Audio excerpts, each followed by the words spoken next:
Welcome to the Connect Your Health to Life coaching podcast. I'm your host, Seth Lusk.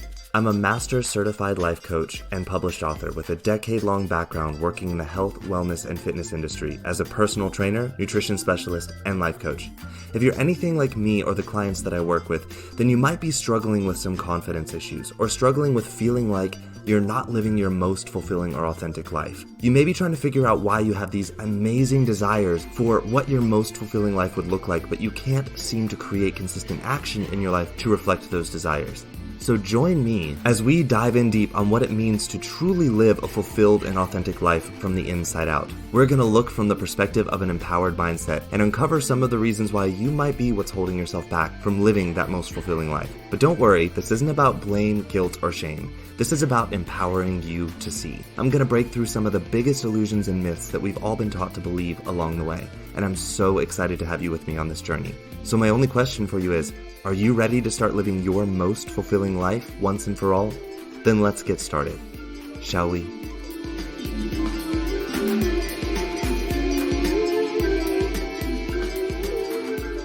Hey everyone, welcome back to the podcast. For those of you listening in for the first time, welcome. You picked a fascinating episode to listen in on.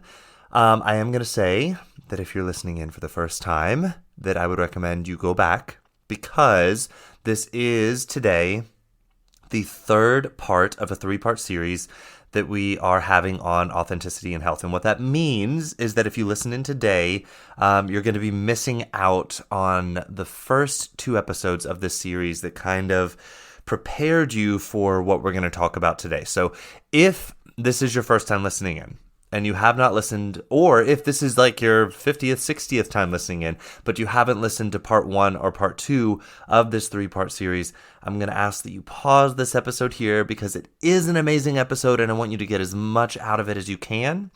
And in order to be able to do so, I would suggest going back and listening to part one and part two first before listening in on part three here. So just hit pause, go back, listen to those first two episodes, and then rejoin us here at part three, where I'm going to finish out our three-part series. So today, as I just said, we end our three-part series on the topic of authenticity in health. Just a quick recap. If you remember the first part of the series, we talked about what it looks like when people are inauthentic in their choices with their health.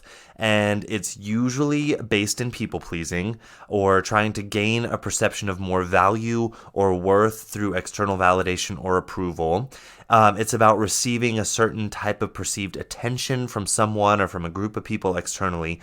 It's based in socially programmed or external beliefs that we have internalized, and we can recognize quickly whether or not these goals or choices that we're making with our health are authentic or if they are inauthentic by the language that we use surrounding our decisions about our health. So we can look for phrases similar to quote unquote should or quote unquote have to or quote unquote need to. When we recognize this sort of language surrounding choices that we're making or goals that we have with our health, then it's almost a sure sign that our choices and our goals are not based in authenticity. So go back and listen to part one of this episode or of this series if you want a little bit more on that and how to recognize the inauthenticity in our choices that we're making in health. So that's what part one was about. After discussing all of this, we moved on to the second part of our discussion, which was about what it looks like when we do choose authenticity in our choices and goals surrounding our health. We talked about how it was not so much about what the goals or choices are, but it was about why we are choosing them. And that this is what applying authenticity to our health choices is about. I talked with you all about an example from my own life when it came to my choices about using the gym as a way to build muscle and strengthen my body. I told you all about how in the beginning, my goal was entirely based in this sort of should language or have to or need to. It was based in me gaining approval or getting opinions from other people that I wanted to have about myself. But they were opinions that I wasn't allowing myself to believe about myself. So I had convinced myself that I needed this external approval and attention to be able to believe or feel what I wanted to believe and feel about myself the whole entire time. And basically, I hated myself. And the entire journey was about me hoping to get to this place where enough external approval or attention, and the right kind of attention and approval, would, quote unquote, allow for me to start loving and respecting myself the way that I wanted to. I then went on to tell you all about how I took a break from going to the gym, and I went to work on looking at my goals and my choices with my health. And I chose to not use the gym until I was able to see why I wanted to do it for me in an authentic way. Not for approval, not for improving my worth or validation or for seeking attention. And I told you all that once I figured out why I wanted to take care of my body and my health, and I aligned it authentically with what I wanted from my life, that the goals themselves or the choices themselves, they didn't really change much. That wasn't about what the authenticity was about. What changed was my why I was doing it. And that was so important because it completely changed how I showed up to take action and what energy that action was actually coming from. It changed the urgency that I was feeling to get somewhere, to feel better about myself. And it changed it to this steadfastness, this compassion, so it basically became this compassionate journey of choices that were already about loving myself as I am and being with myself in every step of that journey with that compassion, with that patience, with that steadfastness, and with excitement to keep showing up unstoppably, because it was no longer about this resistance, this restriction, this deprivation. So we talked about last week in part 2 how I aligned my goals and my choices with authenticity. It was about bringing up my choices and seeing them, and then seeing my goals and taking them back to my authentic values, my life purpose, and my core sensitivities.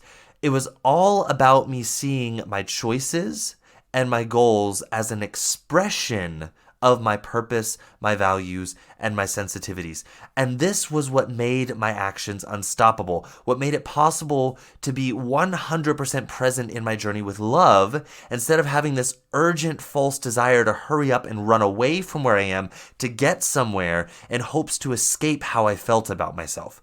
So I could feel what I wanted to feel about myself right now, at any point in time in the journey. And throughout my journey of learning ways that I can express more of who I already am and do it more deeply and abundantly through my life, including my health, that was what the journey was about.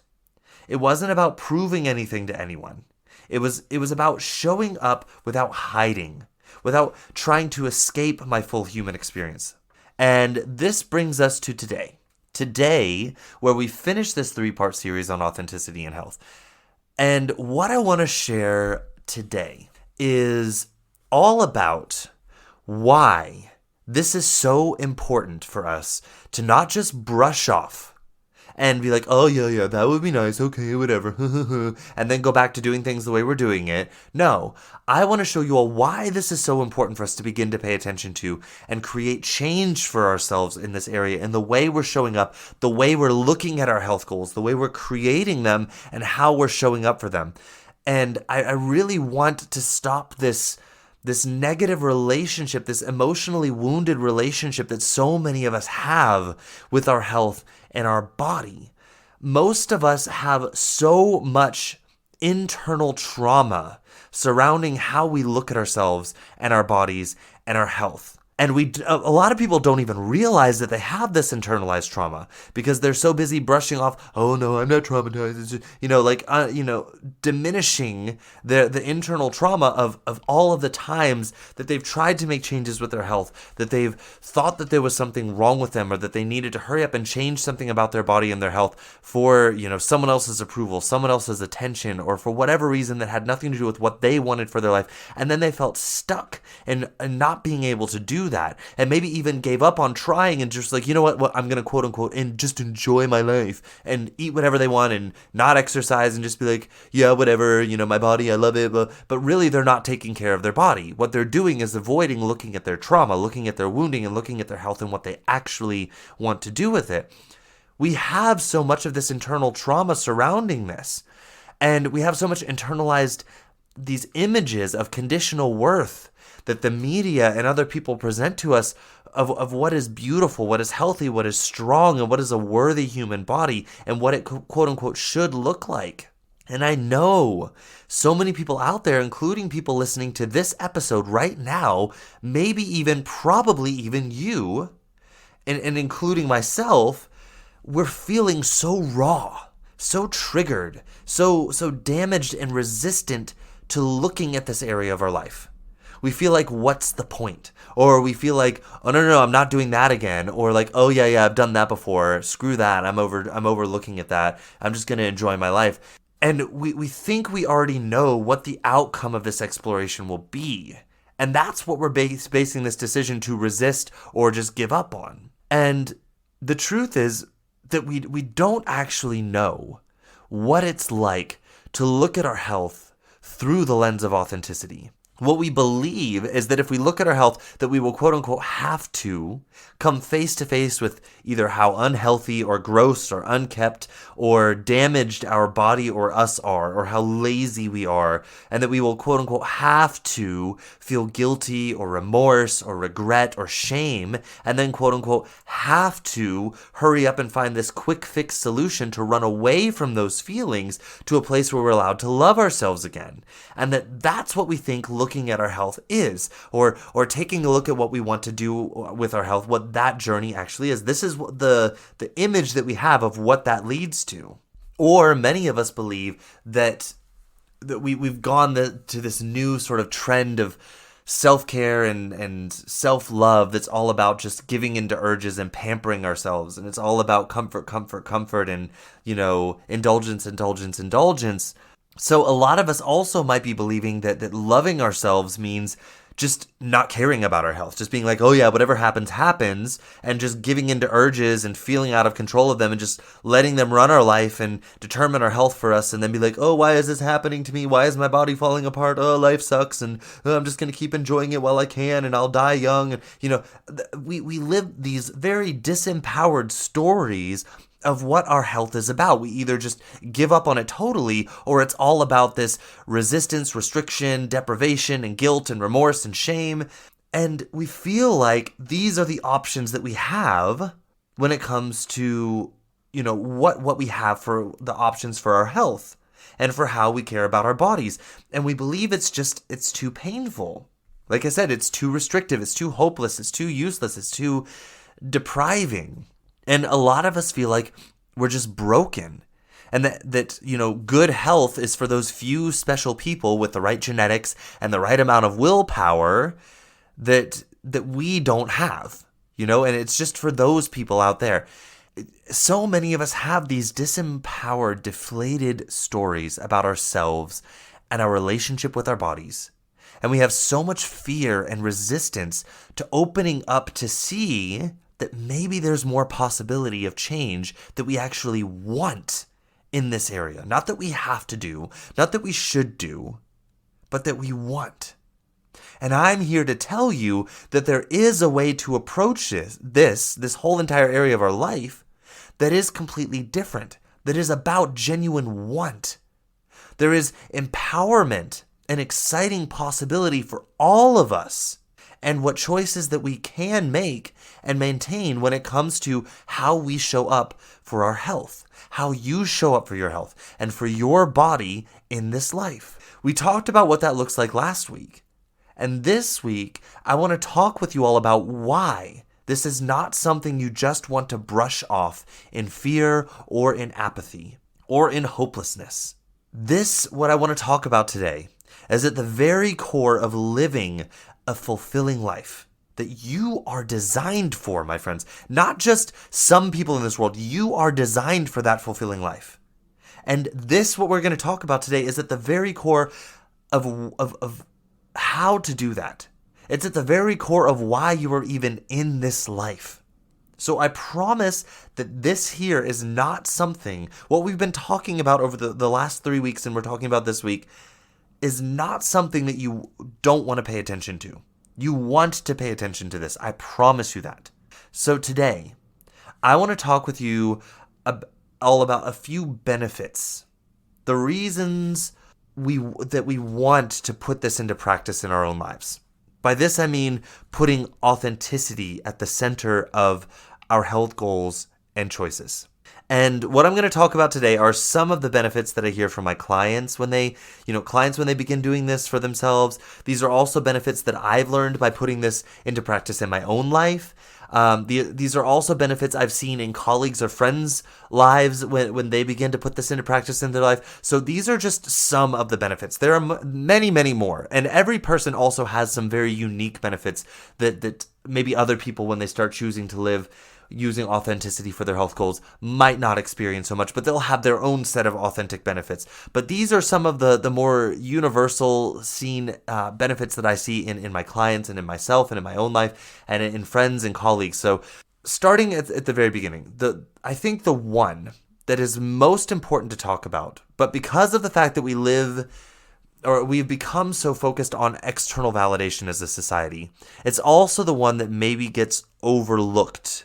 So when it comes to how we take care of our body that we are living in for this lifetime, our relationship with how we care for it is so closely related to the relationship we have with our self-image, who we believe we are, what we believe we are worth. I get clients coming to me all of the time, and they swear in the beginning that when they start working with me that they have a strong sense of self-worth. They don't have self-worth issues. They don't have self-image issues. And they promise that they have no issues with, hating themselves or having a low self-esteem. But then when we look at areas of their life where they're not showing up in the ways that they wish to be showing up, it almost always comes out that the reason why they haven't been doing this has to do with how much they see themselves, or how little they see themselves, as being worth the time, investment, or energy investment to prioritize their own life and how they're showing up in it first, before they get out there and try and prove their worth to other people by people pleasing and trying to change the people around them, or trying to help people around them change, trying to help other people do things before they look at their own life and what they're doing in it. And this includes how they show up for their health, how much they prioritize their rest and their sleep, how much they prioritize making time in their schedule to make and eat healthy, whole foods that make them feel alive and strong and vital in their body. It shows up in how little they prioritize scheduling time to intentionally move their body in a way that keeps it strong and flexible and full of stamina. My friends, having a low self-worth does not always show up as someone looking timid around other people. It doesn't always show up as someone who talks badly about themselves. It doesn't always show up in the ways we relate and talk with other people. It can show up in ways that we don't show up for ourselves. Most of the times we see this image of what low self-esteem, low self-worth, and a bad self-image looks like. And we get this idea that these people out there that are just loud and maybe appear a bit arrogant and are selfish, we think that that's people with high self-worth and high self-esteem, but that's not true. It's actually the exact opposite. And people being timid and shy and, talking negatively about themselves, that's not the only way that low self-worth, low self-image shows up. It also shows up in what we don't choose to prioritize in our time for taking care of ourselves. And so this is one of the first and the biggest benefits that I see when people start applying authenticity to the choices that they're making for their health, is that we get to, by doing so, repair that relationship with our self-image, with our self-worth, that we think is still intact, because we think, I don't have low self-image, I talk to people, I have friends, and I don't talk bad about myself, I don't hate myself, and so many people, but most often this low self-image doesn't show up in those ways. Where I see it showing up the most is in the parts of our lives where no one but us sees. It shows up in the opportunities that we reject to prioritize and schedule time spent to help us take care of ourselves in the most authentic way we can.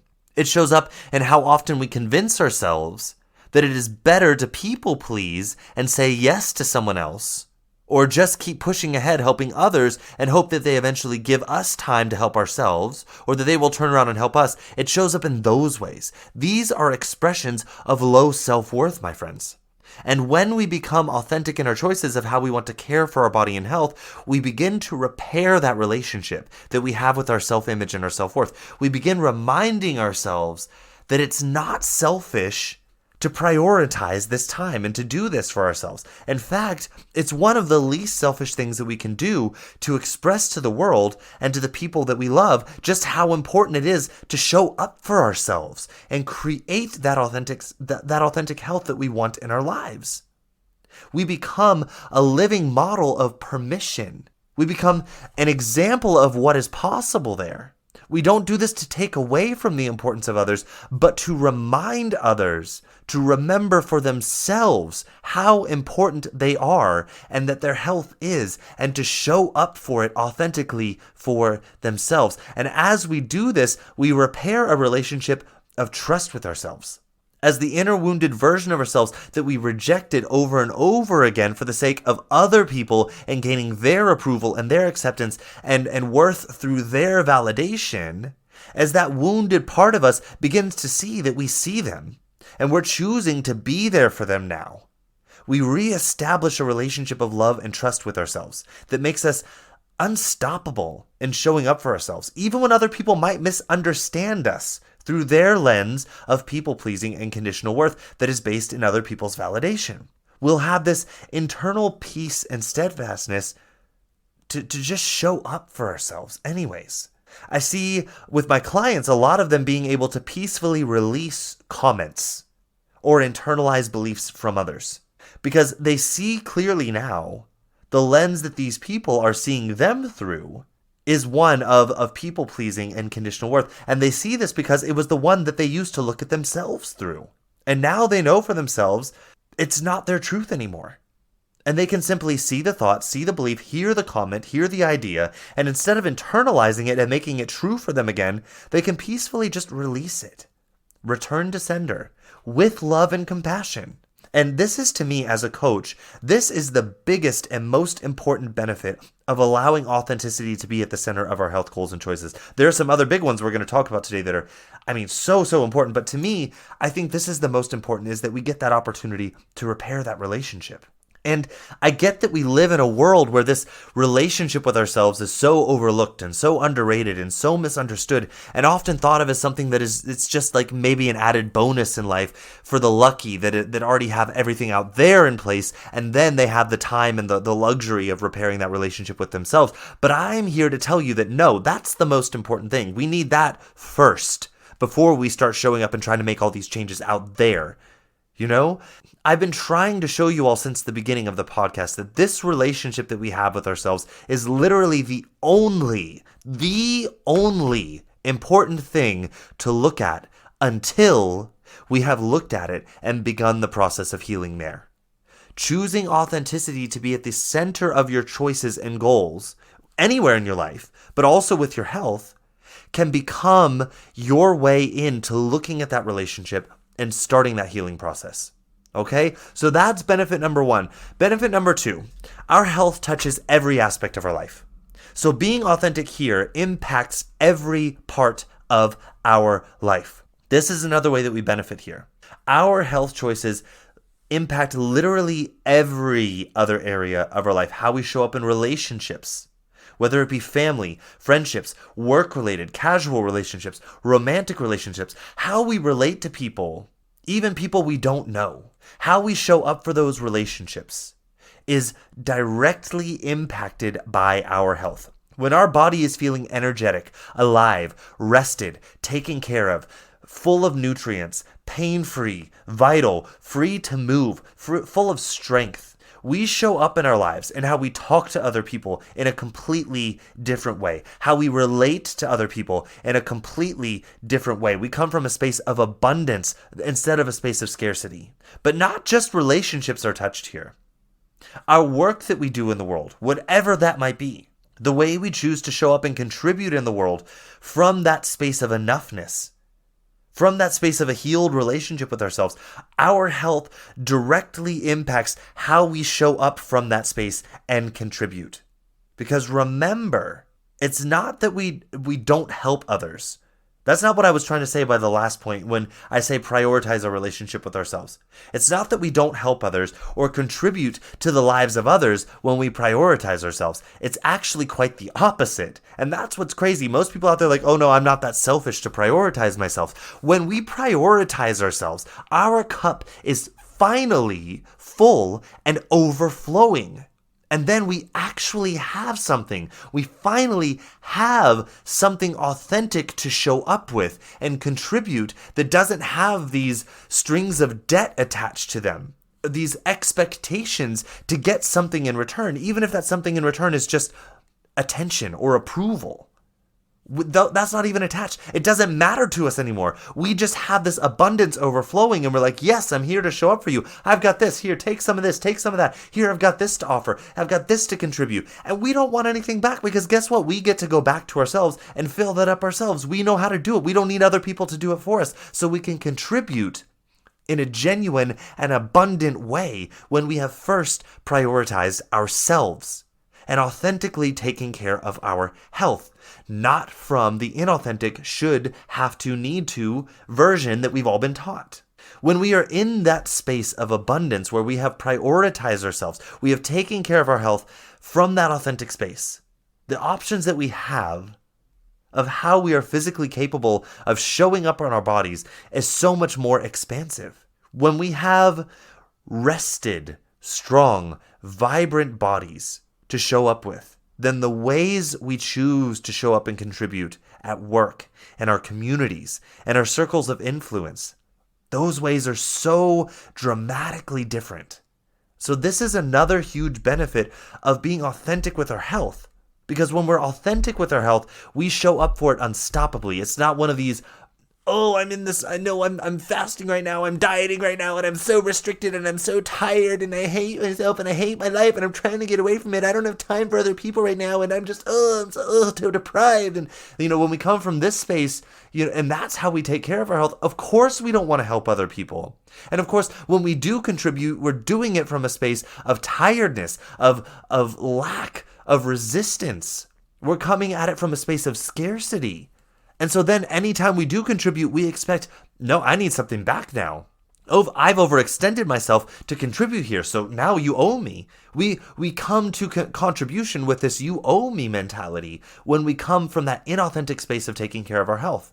Because we're taking care of our health at the expense of our own health. And I'm here to tell you, when we come at it from an authentic way, that's not what happens. And then we get to show up in how we contribute in the world because we prioritize our own health in an authentic way. We get to show up with this level of abundance that hardly ever gets seen, with this authentic contribution.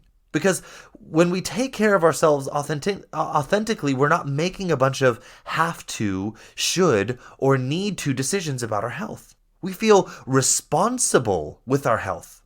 We feel excited, not resentful about it. We feel excited to take care of it and then show up in the world and express it with all of that abundance because our cup is just full and overflowing now. We're like, well, shoot. I've got so much to give now. I'm rested. I'm well taken care of. I've got nutrients. My body is able to move. I'm not inflamed. I feel good. I feel energetic. My brain is firing. It's full of ideas and creativity. And there's so much that I feel like we could be doing. And we show up with that abundant energy. And we see people struggling and we're like, here, let me help. I've got the energy. How can I show up? What can I contribute? What can I carry? What can I do? Instead of coming from this space of lack and resistance. So that's another benefit. Another benefit that we have here is that not only does the impact of authenticity on our health impact how we can show up in our life in all other areas, but also the authenticity itself spreads to other areas of our life. What I mean is this: when we learn to be authentic with our health, authenticity begins to spread around to other areas of decision making in our life. So not only do we have the benefit of having more authenticity or authentically strong, vital, vibrant, healthy bodies, that allow us to show up in all areas of our life differently, but we also learn the skill of making authentic decisions by aligning our decisions with life purpose, values, and sensitivities in all other areas of our life. This then impacts, I'm talking about areas like our career, our friendships, how we want to spend our time, how we want to spend our money, what ways we want to contribute in our community around us. All of the decisions we make in those areas, authenticity spreads to them as well. It affects how we set up boundaries in our life and what those boundaries are. Authenticity put into practice becomes contagious to all other areas of our life. We begin creating an entire life of authentic choices for ourselves.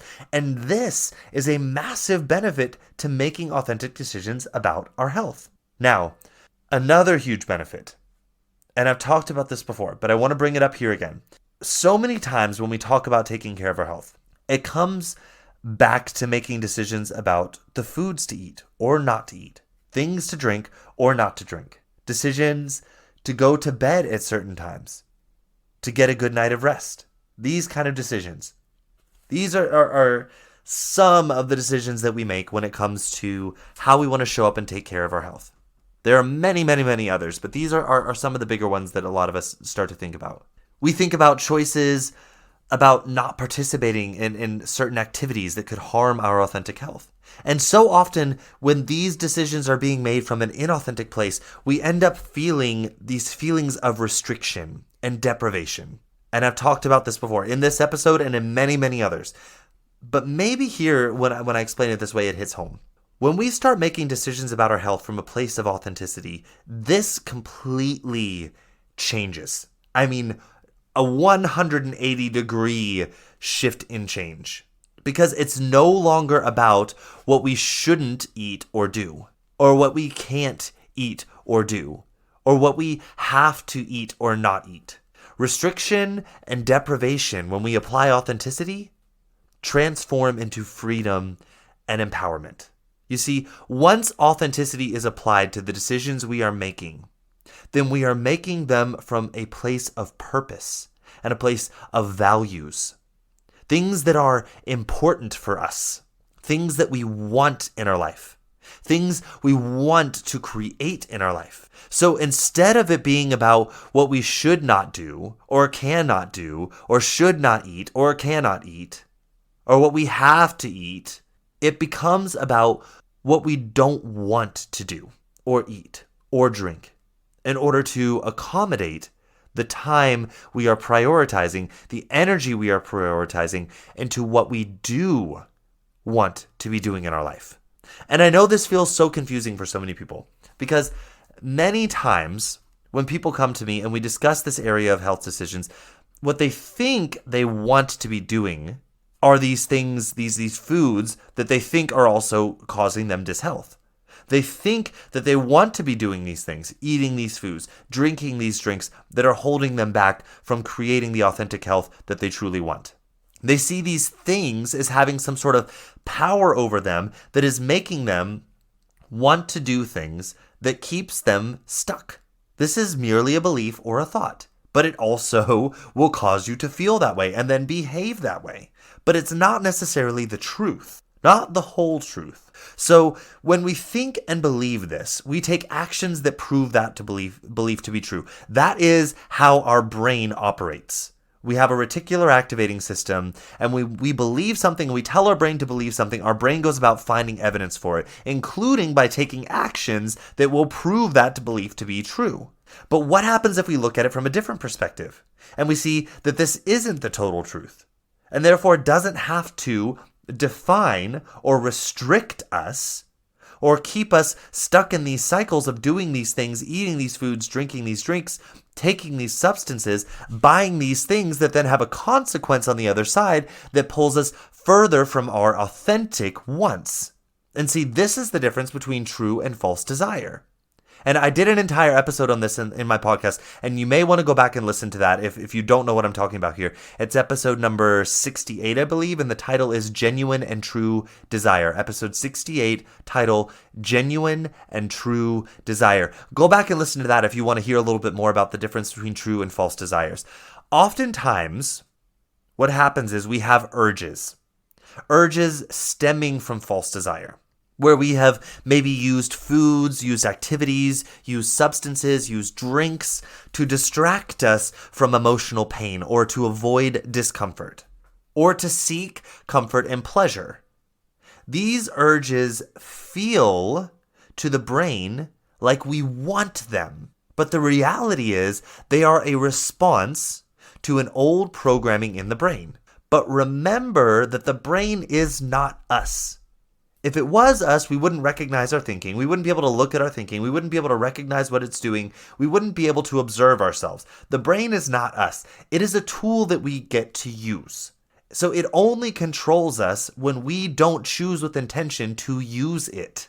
These urges that feel like true wants stem from the brain's desire for comfort and certainty, because to the brain's outdated and evolved wiring that evolved from thousands and millions of years of programming, it still thinks that these urges keep us alive.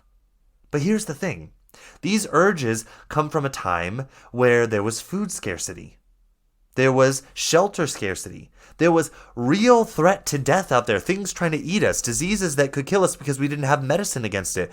There was, times of famine where we didn't have enough food, where we might die. But here's the thing. In our modern world, it's actually creating the opposite of keeping us alive. It's keeping us from living. It's keeping people feeling stuck and like victims in their life. So they're not even living their life, even though they're quote unquote alive. And it's keeping people stuck in behaviors of overindulgence that are actually ending that life sooner because of the overindulgence.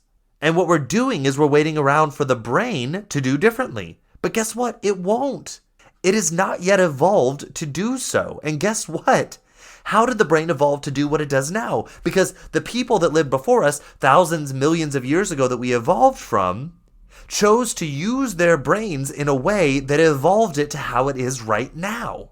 So guess what? We now in this modern day are the beings that get to use the brain for us in our modern environment and teach it to evolve past its current stage of evolution. But what this means is that we have to begin to see that we get to use the brain as a tool, the tool that it is, instead of allowing it to just run free and use us for its outdated purposes. Which is where I hear a lot of people saying, oh, but I want it. That's what I truly want. No, you're giving into urges from the brain for its own old outdated purposes. You're allowing your brain to convince you of something instead of you deciding what it is that you truly want in your life and then telling your brain, that's not going to get me there. That's going to have a consequence on the other side that pulls me away from where I actually want to be in my life. And I am not a victim to you anymore. But when we allow the brain to use us for its outdated purposes, we feel deprived. We feel restricted when we attempt to make decisions for our health. We feel this way because we're doing it in resistance to the brain. And on top of that, it is something we don't even understand that is going on. So we make these decisions because we should or have to or, we need to. And then we feel that they're against ourselves and what we want. Because we don't see that what's actually happening is these urges are just false desires. They're faulty programming in our brain that doesn't apply to the modern day. And yeah, it feels a little bit uncomfortable to feel that urge come up and not give in to it. But that's because we've not been taught to do that. We've not been taught to see that and see, oh, this is faulty programming. I don't have to follow that. And it doesn't, just because it feels a little bit uncomfortable, it's because I'm unfamiliar with not just following the urge. It's not that I'm actually deprived or hurting. It's just unfamiliar for me to feel an urge and just be like, oh yeah, that's there, and then not do anything with it. We're not familiar with that programming, so we feel deprived, we feel restricted, we feel like we're harming ourselves because we're not giving in to every urge that the brain throws out when it's throwing its temper tantrum of feed me all the time because that's how I'm going to stay alive. The truth is, when we make authentic decisions about our health to not eat certain foods because we want something else in our life, it's not against what we want. It's not actually against anything. It feels scary to the brain, sure. But this is because the brain thinks that these decisions that we're making put us in danger. The brain thinks when we choose not to eat a certain food that it's giving us an urge to, that we're putting ourselves in danger. And so it throws its temper tantrum.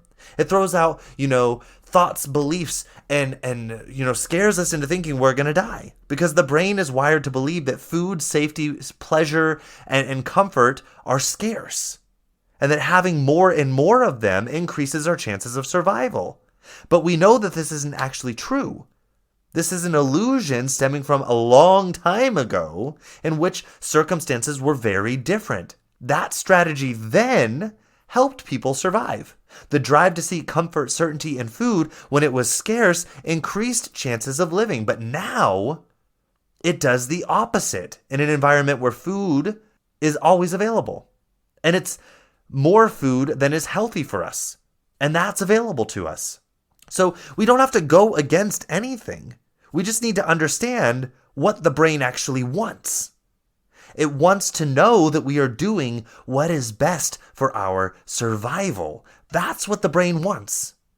And because we've been used to giving into urges all the time and giving into that old programming, the brain still believes, that's the best strategy for survival. So yes, when we stop doing that, the brain's going to throw a temper tantrum. Of course it will. Of course it will. It's like a kid when they're used to having candy all the time, getting a lollipop every time they drive out of the bank drive-thru, and then they don't get one time. They throw a temper tantrum like they're about to die because they're like, this isn't what I'm used to. And they feel like their whole world is falling apart. But we know as an adult when we look at that, they're going to survive. They'll get over it in just a minute. They'll stop screaming when they realize they're not dying for not having the lollipop. Our brain does the same exact thing, my friends. Our brain is that kicking, screaming kid in the back seat thinking that because they didn't get the lollipop in the bank drive-thru that they think they're going to die. That's our brain. And we can just look at it and be like, okay, I get, okay, have your temper tantrum. That's okay.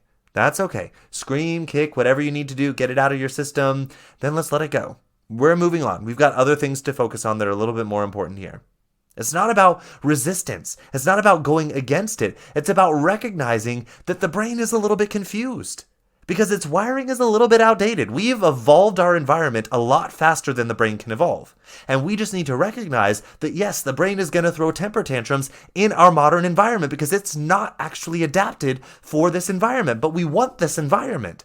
So guess what we have to do? We have that responsibility now to be those beings now that teach our brain to adapt to that. But we're not doing it.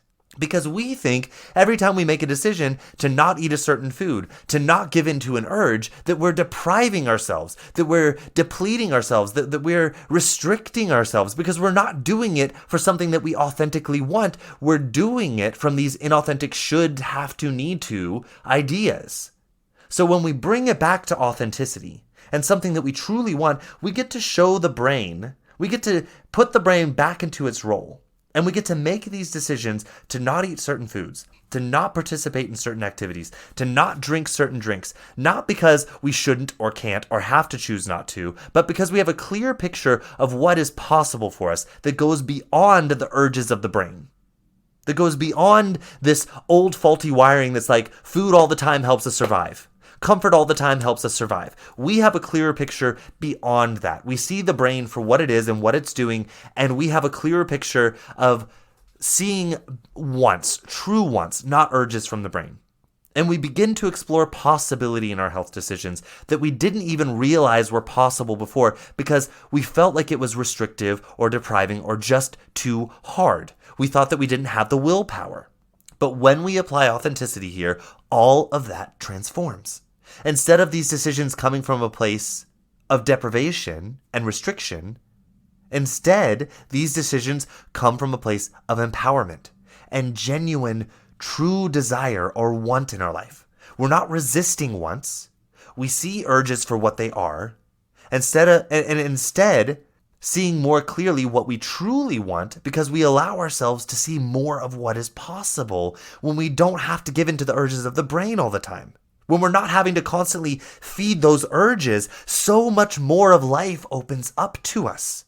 And health choices are no longer about resistance. They're about freedom and expansion to choose what we truly want in this life, not just the urges that we feel captive to when we let our brain convince us that we have to escape, that we have to seek comfort, that we have to seek indulgence, and we have to seek certainty at all costs because that's going to keep us alive. But most of us are not even taught that this is an option for us. So we just stay feeling stuck in these patterns of letting our brain use us to create this illusion of constant comfort, constant indulgence, and certainty, and that that's what we want out of life. Authenticity allows us to bring our decisions back to our values, back to our purpose, back to our sensitivities, and see that it's not about resistance. It's not about deprivation. It's not about restriction. It's about expansion and freedom from those urges that are just old, faulty programming that no longer applies to our modern environment. And we begin to be able to see false desires much easier. And seeing these false desires for the urges that they are, the simple urges that they are. They're not bad. They're not wrong. They're not evil. They're just old programming that we don't have to follow anymore. It's kind of like, have you ever had on a computer where you have this glitch in the system where a warning comes up, but there's nothing actually wrong with the computer? Maybe you took it to someone and diagnosed it and like, oh yeah, nothing is wrong with the computer. You can just click close when that comes up.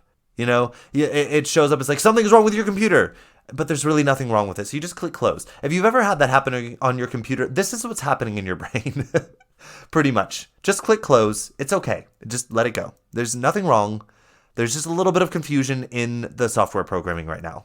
And we have to reprogram the software by not clicking on the OK and following the urge, and reprogram the software to not bring up that glitch anymore. But we're the beings that get to be in this time where we reprogram that software. It's what all humans before us have done too.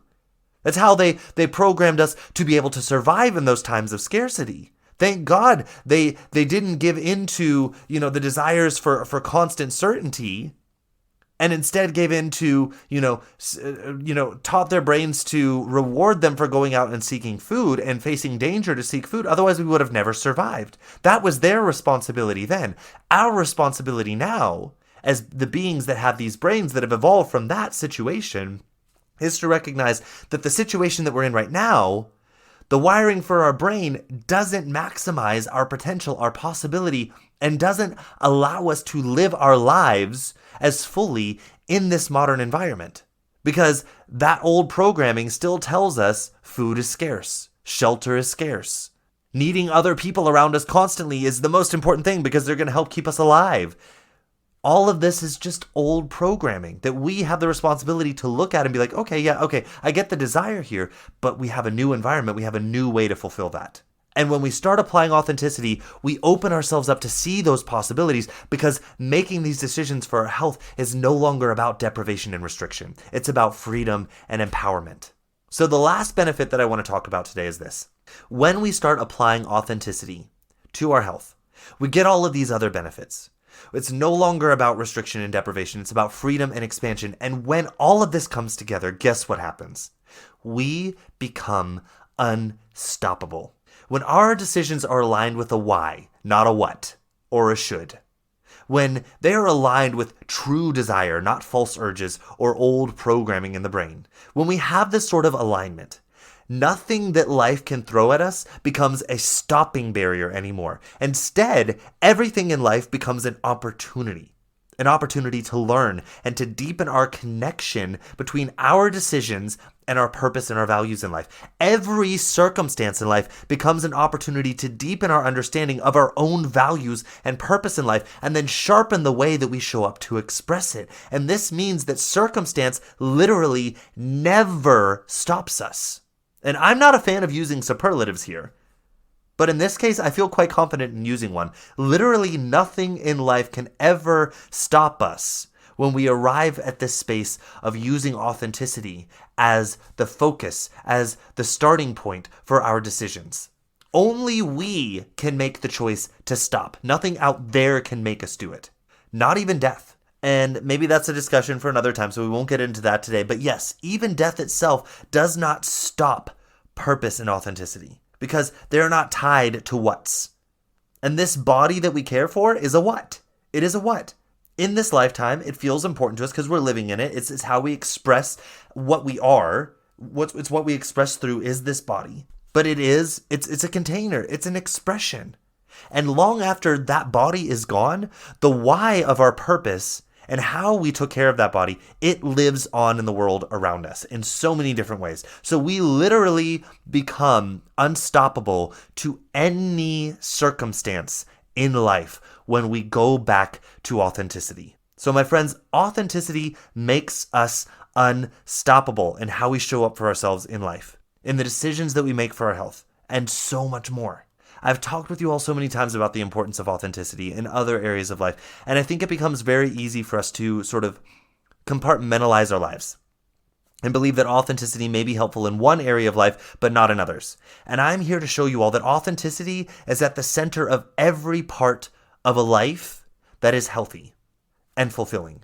And I want to today, and over the last 3 weeks, my goal here is to start showing people how this applies to one area where I see people applying authenticity so infrequently, and that is with our health. And I want to show people that we can apply it there, and that it is so important for us to apply it there and stop overlooking that area of our life because of the old trauma that we have surrounding that, because of how we've been taught to look at our health, and how we've been taught to make decisions from deprivation, from scarcity, from restriction, from self-hate. And I'm hoping that over the last 3 weeks with this 3-part series that you're beginning to see the importance of applying authenticity here in your life and how great of a tool and asset this will be for you, and how it will open up so much opportunity for you in your life in so many other ways that are just like incalculable for how valuable they will be for your life. This is why I do the work that I do as a coach. I know that so many people, underrate this kind of work and think it's not so important, and they're so busy out there hiring coaches to show me how to make $10,000 a month and show me what actions to take to do this and show me what foods. And I'm here to tell you all, I get that what I'm teaching here gets overlooked, it gets underrated, it gets swept under the rug and diminished by so much of what our society tells us is important today. But I'm here to tell you, this is the most effing important thing in life until it is the most important thing in life. Until we are focusing on this, we will just keep running in circles over and over and over and over again. So I'm here to tell you all, this is not something to be overlooked.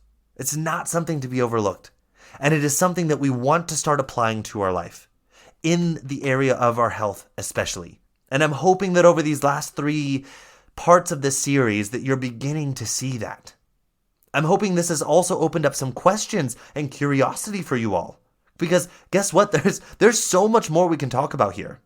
So much more that I can't fit into a 3-part podcast series. I'm not even sure how many parts I would need to make to fit everything in, because I'm also constantly, the more I look into this, the more I learn, the more it expands. So there's more and more of it out there that I don't even know about yet. And already what I know, I'm here to tell you all, it's the most important thing to look at. So stop thinking it's not valuable. Stop thinking you can just, wait, I'll get to that later. No, you won't get to it later, because until you get to this, the rest of it doesn't matter. The rest of it is completely unimportant because it's all based on a lie. This is at the very center of everything you think you're chasing after, and you keep overlooking it. So I'm hoping over this last 3-part podcast series, I've opened up some questions, I've opened up some curiosity, I've opened up some awareness, because there is so much more to talk about here. And there's also so much more to discuss here as far as how this is going to apply in each and every one of your individual lives, because it will apply differently for everybody. But for now, I'm leaving this here.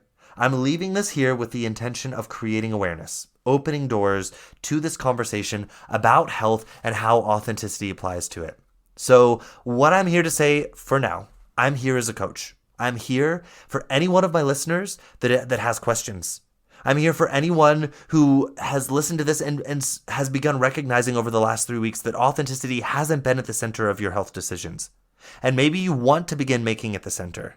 I'm here, and you can reach out to me through the links in the show notes, and I hope that you do, and I hope that you begin to see that this isn't something to be like, oh, maybe I'll get to that later, it's not really worth it right now. No, it's the most valuable thing for you to look at until you've looked at it. And that's not just me saying this because I am the coach. I am here to tell you, I applied this in my own life. And you can ask any client that has ever worked with me. Until you've looked at this, every other decision you're making in life, every action you're taking in life is, I want to say, worthless until it is centered around this. And I'm here to support you and guide you and help you into being able to apply this authenticity at the center of your decisions with your health and how it transitions out into every other area of your life. So that's what I'm here for. For now, I'm gonna wish you all a wonderful end to the rest of this week. I want to ask you to let authenticity become the focus, my friends. And remember that authenticity comes from a clear vision of true core values, life purpose, and sensitivities.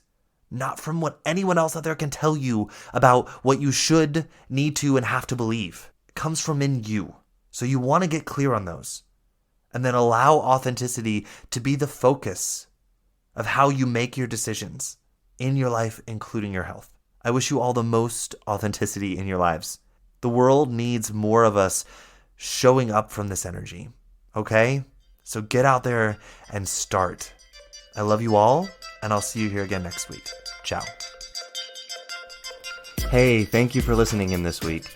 I hope you enjoyed the content of this episode. If you did, please subscribe or follow this podcast to receive the newest episodes every week as I bring them to you here on the Connect Your Health to Life coaching channel.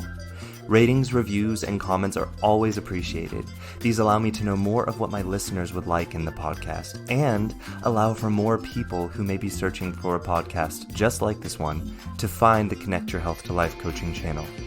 If you would like more information about me and the work that I do with my clients one-on-one, then please visit my website at www.slch.ch. Again, that is www.slch.ch. You can also find me on social media on Instagram at SethLusk_coaching. Again, that is SethLusk_coaching. And on Facebook in my free Facebook group community called A Healthy Life Connection. We would love to have you in the group, and it's only 3 membership questions that you have to answer to join. And again, it's entirely free. And if you need any further information or just want to say hello, feel free to send me an email directly at slusk.health@slch.ch. Again, that is slusk.health@slch.ch. Thank you again so much for listening, and I look forward to our next time together. Ciao.